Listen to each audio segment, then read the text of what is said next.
जब WWE Saudi अरब में show करता है तो आपको कुछ अलग सी चीजें देखने को मिलती हैं। सारी फीमेल रेसलर्स हमेशा से अलग ड्रेस पहनती हैं जिससे कि उनका लगभग पूरा शरीर ढक जाता है। मेल रेसलर्स अपनी हमेशा की ड्रेस पहनते हैं, तो फिर क्यों फीमेल रेसलर्स को अपना लुक चेंज करना पड़ता है? इसका कारण है वहाँ का कानून। सऊदी अरब का कानून शारिया के मुताबिक चलता है, जो कि इस्लाम का हिस्सा, और इनमें से ऐसे नियम हैं जिसे मुस्लिमों को मानना पड़ता है। शालीनता से कपड़े पहनना शारिया के नियमों का हिस्सा है और इसका असर सऊदी अरब के कानून पर दिखता है, खासतौर पे औरतों के लिए। औरतें जब भी बाहर होंगी या मर्दों के बीच होंगी तो उन्हें लगभग अपना पूरा शरीर ढक कर रखना होगा और ढीले ढाले कपड़े पहनने होंगे जिससे उनका फिगर ना दिखे। ये नियम WWE पर भी लगे जब वो सऊदी अरब में शो करने गए। 2019 में जब नटालिया और लेसी एवंस ने देश के सबसे पहले विमेंस रेसलिंग मैच में लड़ाई की तो उन्होंने पूरे शरीर को ढकने वाले कपड़े पहने जिसमें सिर्फ उनका चेहरा और हाथ ही खुला था। साथ ही उन्होंने कानून को मानते हुए टी शर्ट्स पहनी जिससे कि उनका फिगर ना दिखे। ये नियम इतने कड़े हैं कि सऊदी जनरल स्पोर्ट्स अथॉरिटी को सबसे माफी मांगनी पड़ी जब WWE ने the greatest royal rumble event की एड टीवी पर चला दी थी, जिसमें फीमेल रेसलर्स अपनी हमेशा की ड्रेस में थी, क्योंकि उनके मुताबिक ये भद्दा सीन था। काफी हद तक यही कारण था कि WWE ने DX के एंट्री ग्राफिक में से फीमेल डांसर्स का सीन हटा दिया था जब 2018 में उनका रीयूनियन मैच हो रहा था।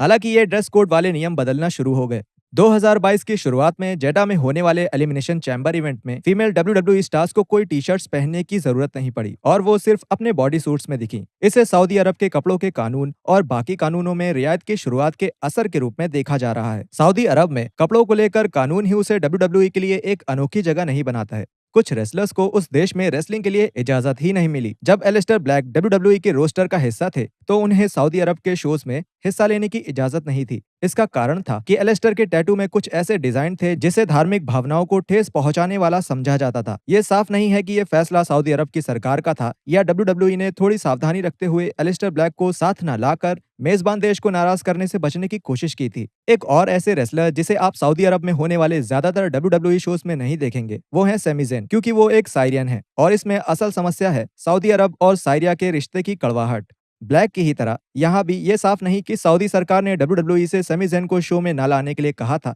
या ये WWE का ही फैसला था। हालांकि सैमी ज़ेन ने 2014 में सऊदी अरब की राजधानी रियाद में एक WWE शो में रेसलिंग की थी, लेकिन वो शो टीवी पर नहीं दिखाया गया था, जिससे साफ हो जाता है कि सैमी ज़ेन को मैच खेलने की इजाजत क्यों मिली। इसे और रोचक ये बात बनाती है कि जहां एलिस्टर ब्लैक और सैमी ज़ेन बैंड थे, वहीं डूड्रॉप और सोनिया डेविल को सऊदी अरब में रेसलिंग करने की इजाजत मिल गई। डूड्रॉप बायसेक्सुअल हैं और सोनिया डेविल लेस्बियन हैं। सऊदी अरब में समलैंगिकता की इजाजत नहीं है और इसके लिए मौत की सजा भी है। इसकी और साथ ही WWE की सऊदी अरब के साथ पार्टनरशिप की काफी आलोचना हुई है। इतनी रुकावटों के बावजूद भी WWE ने इस देश में इवेंट्स करवाना जारी रखा। इसका सबसे बड़ा कारण है पैसा। रिपोर्ट के मुताबिक WWE को सऊदी अरब में होने वाले हर शो के लिए $50 मिलियन मिले हैं। साथ ही रेसलर्स भी काफी पैसे कमा सकते हैं।